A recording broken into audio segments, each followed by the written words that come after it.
totally cooperating, just relax. Not doing anything, and I'll cooperate. Sir, I will be very cooperative. Let's try that, please. That's not you on the 27th. Food line parking lot, Traveler's Rest. I don't think so. Look, man. Where's that? I don't know where Edna is. Yes, you do. It's not making sense, though. You're the last person to be in a vehicle you wiped out of a lady that's missing. That sounds really up. Imagine this. It's a quiet Friday morning in late August 2021, the kind where the sun filters through the trees in a small South Carolina town, and life feels predictable, safe. An 80-year-old woman named Edna Subtles steps out her front door, keys in hand, ready to run a quick errand and check on a friend. She's the type of person everyone knows, reliable, kind-hearted, always showing up like clockwork. But on this day, something shifts. Edna vanishes into thin air, leaving behind a trail of unanswered questions and a chilling shadow from the past. What if the stranger she trusted was hiding a darkness that had been brewing for decades? This is the story of how one seemingly ordinary encounter unraveled into a nightmare of deception, murder, and a killer's desperate game of cat and mouse. It's a reminder that sometimes the monsters aren't lurking in the dark.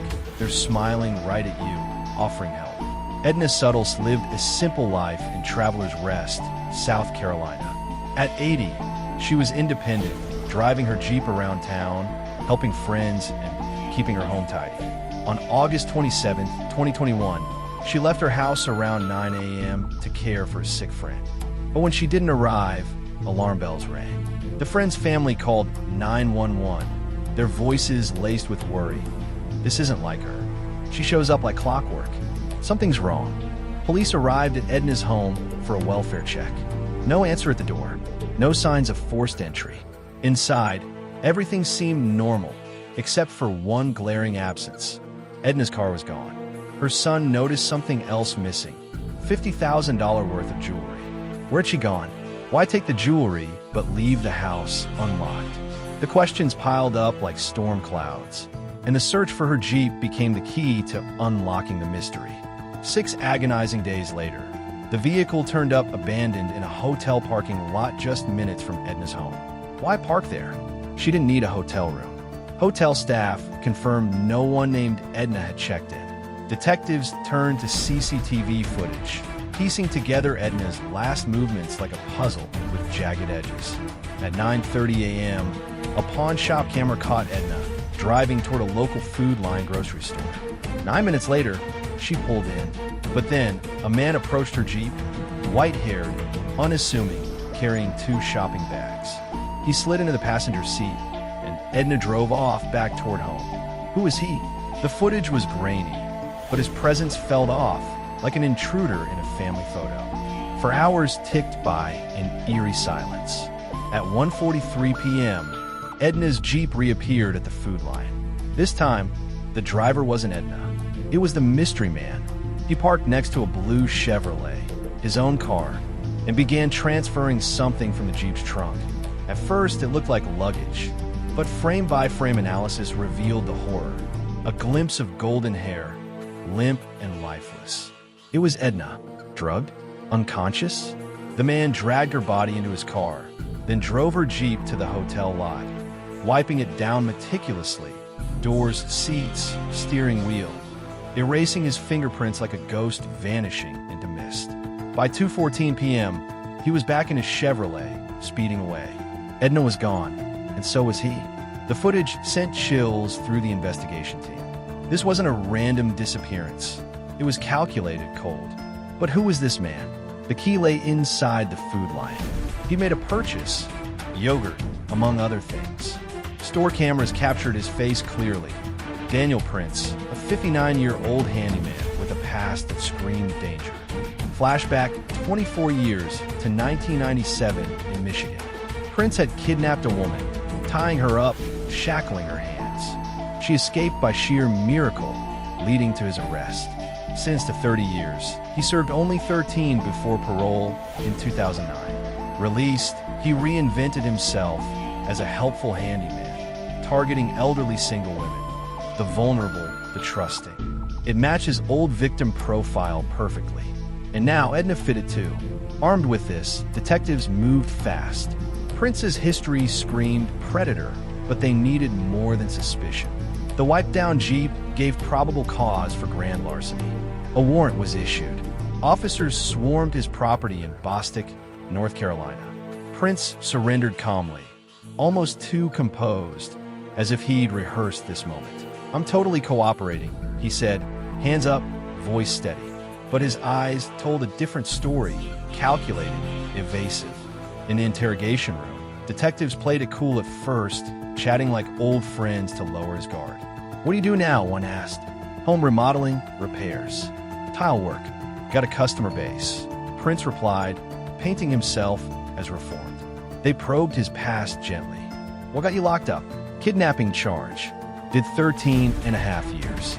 Made mistakes, but I did my time. Haven't been in trouble since." The detectives nodded, hiding their cards. They knew the footage contradicted everything. Then they zeroed in. August 27th, 2021, a Friday. "Where were you?" Printz shrugged. "Been all over Charlotte, South Carolina. Traveler's Rest, maybe Thursday or Friday.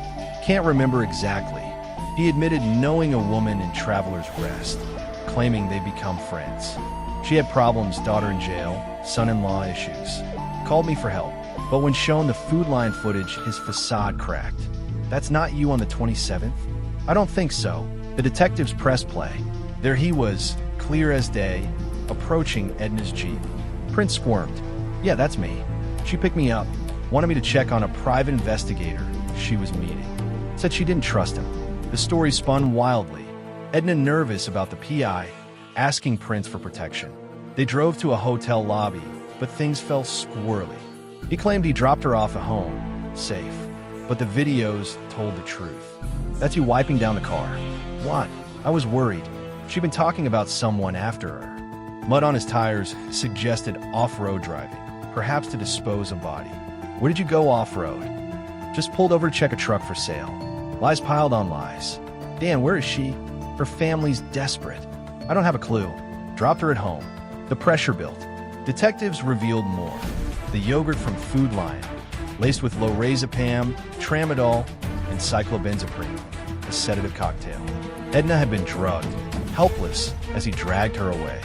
Printz's property search uncovered automatic weapons, illegal for a felon like him, and buried secrets, documents from another woman, Nancy Rigo. Social security checks in her name, rerouted to him since 2017.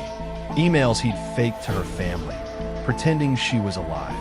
Cornered, Printz confessed in a second interrogation. But first a ploy. "Turn off the camera and I'll talk freely." They obliged, or so he thought. A backup audio ran silently. "Okay," Printz began, voice low. "A person I was friends with wanted to put someone out of their misery. That's one body. Then she had guilt, wanted to tell. That's the second. There's a third I didn't kill, but I got rid of so I could use the car in checks." The full horror emerged. First, Dolores Sears, euthanized at her daughter Nancy's request. When Nancy wavered, Printz killed her too, his second victim. He impersonated her for years, cashing checks. Third, Lee Goodman, allegedly trying to rob him. He disposed of her in a desolate spot. And fourth, Edna, buried in a shallow grave near his home. Edna's body was found on May 16th, 2022, decomposed but identifiable. Closure for her family, but the pain lingered. Printz cut a deal. Reveal Edna's location for federal prison, better conditions, and avoid death row. He got life without parole. This case haunts because it's so human. Trust betrayed, vulnerability exploited. Edna was just helping a friend. Printz preyed on that kindness. It's a stark reminder. In quiet towns, under sunny skies, evil can hide in plain sight, waiting for the right moment to strike. How many more like him are out there, smiling, offering a hand?